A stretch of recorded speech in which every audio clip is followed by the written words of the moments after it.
David Grush comes to my house. We're drinking Diet Coke. He's in a T-shirt and cargo shorts. And my son comes over with his camera.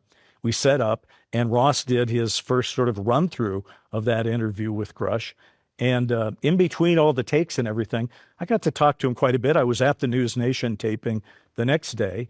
And so I got to really sort of hear his story for the first time, literally the first time on camera. And I, to be quite honest with you, I think he's a totally legitimate guy. Were you prepared for what was about to happen with the media and the world and the response and certainly the things that he was saying? Were you prepared for that? But I can only tell you that I sat back and went, okay, things have changed. Well, it's interesting. Was I prepared? As a journalist, I like to feel like I'm kind of prepared that anything could go one way or the other, and you just got to go with the flow because that's what news is all about. So I guess I was prepared in that response. But the way it all unveiled was very interesting to me because you probably know that Richard Dolan and I had written a book called AD After Disclosure back in 2012, I think, that sort of talked about, well, what's going to happen to the world when disclosure happens.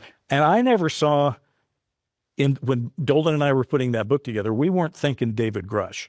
We were thinking something else. Well, who knew that was about to happen? Right. But I mean, we weren't thinking the whistleblower would be the thing. And we certainly weren't thinking, well, it'll start with the New York Times. It'll take 6 years. I mean, if there's anything right now that probably both of us could agree heartedly about is we're about to hit 10 years in just a year and a half since that New York Times article in 2017.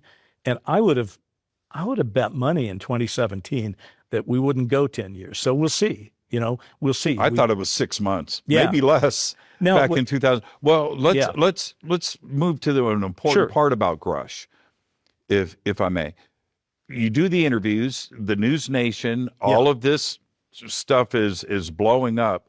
But then he raises his right hand in Congress. Yeah. And to say to elected officials, right, that represent us, the people, I don't think that they were quite ready for biologics and crash retrieval programs. And the first time that I'm sure that members of Congress have heard non-human intelligence, right, NHI. Extraordinary. Did you see that come? I was thrilled. I mean, that made me kind of proud to see when a guy goes, I swear to tell the truth, the whole truth, nothing but the truth, so help me God, and then starts talking about the reality of crash retrievals and reverse engineering and biologics. Crazy.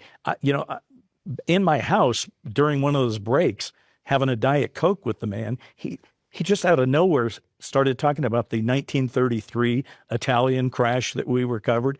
And I thought, this guy's got some stories to tell. Well, okay, let's talk about 1933, because there were always little rumors in the UFO community about that. Very hard to chase down. But for those of us that are into the subject, we sort of knew about it. But he brought it out full tilt. Oh, I mean, what happened in 1933 in Italy? Well, as the story goes, going back in 33, Mussolini got his hands on a crash saucer. And in 1944, the Allies are fighting their way up through Italy.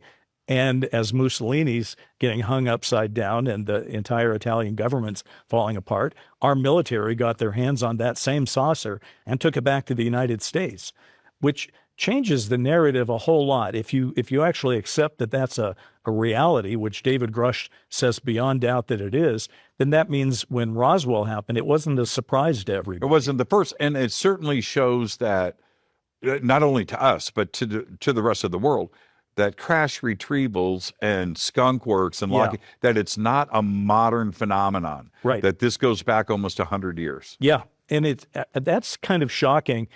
The one thing it does to me, by the way, is it just makes me a little irritated.